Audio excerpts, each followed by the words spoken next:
السلام علیکم ورحمۃ اللہ وبرکاتہ۔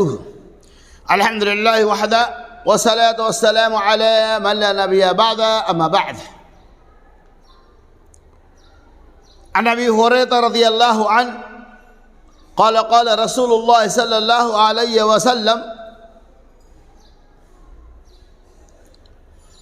اما یخشى احدکم اذا رفع رأسه قبل الامام ان یجعل اللہ رأسه رأس الحمار، رواہ متفق علیہ۔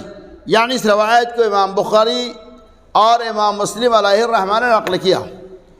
حضرت ابو ہریرہ رضی اللہ تعالیٰ عنہ کہتے ہیں رسول اللہ صلی اللہ علیہ وسلم نے ارشاد فرمایا اما یخشى احدکم اذا رفع رأسه قبل الامام، جب تم میں سے کوئی آدمی امام کے سر اٹھانے سے پہلے سر اٹھاتا ہے، امام سے پہلے رکوع کرتا ہے، کیا اسے اس بات کا ڈر نہیں ان یجعل اللہ رأسه رأس الحمار، یہ کہ اللہ تبارک و تعالیٰ اس کے سر کو گدھے کی شکل میں بنا دے؟ اللہ کے رسول صلی اللہ علیہ وسلم سے واقعہ سخت وعید فرمایا ہے ان لوگوں کے لیے جو امام سے پہلے رکوع وغیرہ کر رہے تھے۔ اللہ کے رسول اما یخشى احدکم اذا رفع رأسه قبل الامام، کیا تمہیں اس بات کا ڈر نہیں ہے کہ اللہ تبارک و تعالیٰ تمہارے سر کو گدھے کی شکل میں بدل دے؟ تو امام سے پہلے سر کو اٹھا لیتے ہو۔ رسول اللہ صلی اللہ علیہ وسلم کہ مقتدی جب امام کی اقتداء کرتا ہے، ہر ایک چیز میں ان کی اقتداء اور پیروی کرنی چاہیے۔ اللہ کے رسول صلی اللہ علیہ وسلم جب امام رکوع کرے تو تم بھی رکوع میں جاؤ، امام جب رکوع سے اٹھے تو تم بھی رکوع سے اٹھو، امام جب سجدہ کرے تم بھی سجدہ کرو، امام جب قیام میں آ جائے تم بھی قیام میں آ جاؤ۔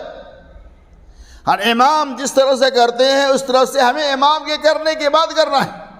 امام سے پہلے کسی بھی رکن کو ہمیں ادا کرنے کا کوئی حق نہیں، چاہے وہ رکوع کا معاملہ ہو، چاہے وہ سجود کا معاملہ ہو، چاہے وہ قیام کا معاملہ ہو۔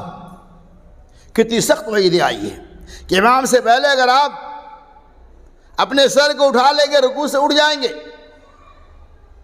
تو اللہ آپ کے شکل و صورت کو شاید گدھے کی شکل میں بدل دے۔